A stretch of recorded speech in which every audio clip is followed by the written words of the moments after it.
Hello guys, sanibonani and welcome back to my channel. Asikhulumeni ngale ndzaba yaThabo guys, le yokulwisa e-court about i-decision yokuthi yena ayiswe ebhongweni. Guys, akapeperezulu babe uyakhuluma. Lize naleli phoyisa or security or ligadi lebe limgadisile lapha asakhuluma belilinze nedi ukuthi acede so that ezokhona ukumfaka insimbi abuyele back la belonga khona. Thabo uvumbukela section 35 today uthi yena umikiswele ngalokungekho emthethweni. Uthi yena section 35 uthi naye kumele aphathwe njengawo wonke umuntu. Okay fine, but into lemangalisako ukuthi yena why alwe kangaka. Yini le engakala ihlanyele eGosi Mampuru ukuthi ngibona ngathi uphazamiseka manje uma seka lapha. Angithi ngiyalomaka lapha ubonile ukuthi akudlalwa i-visit yalapha guys umsebenzi wokuthi imsebenzi.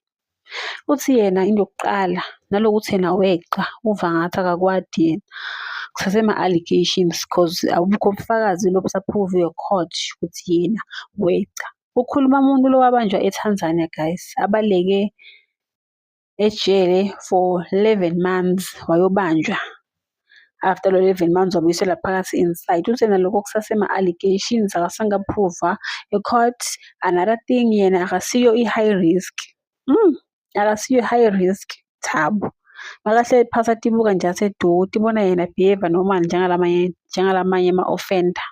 Uthi yena nalendaba yokuthi yena utothithwa ngathi nguye esigebengu lesi-West laMzansi akavani nawo futhi nje akakufuni yena malungelo akho uyawadi.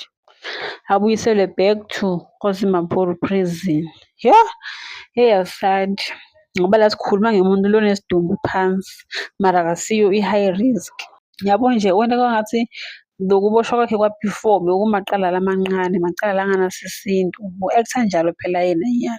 So asathi ukuthi iyophelelaphi le cause le usayena ufuna ukuthi bambela yona.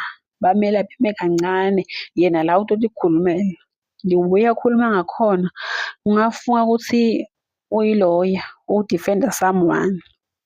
Guys kuningi. Asathi ukuthi le court utayi-challenge kangakhi because siyathi ukuthi after this utawubuyela futhi angini vele kusekhala yakhe court uyadendela.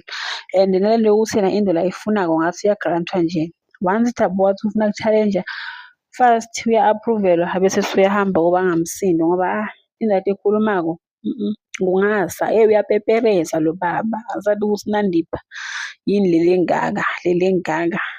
Guys, that's the end of our today's video. Please like, comment and subscribe. Don't bona ku video elandelayo. Bye.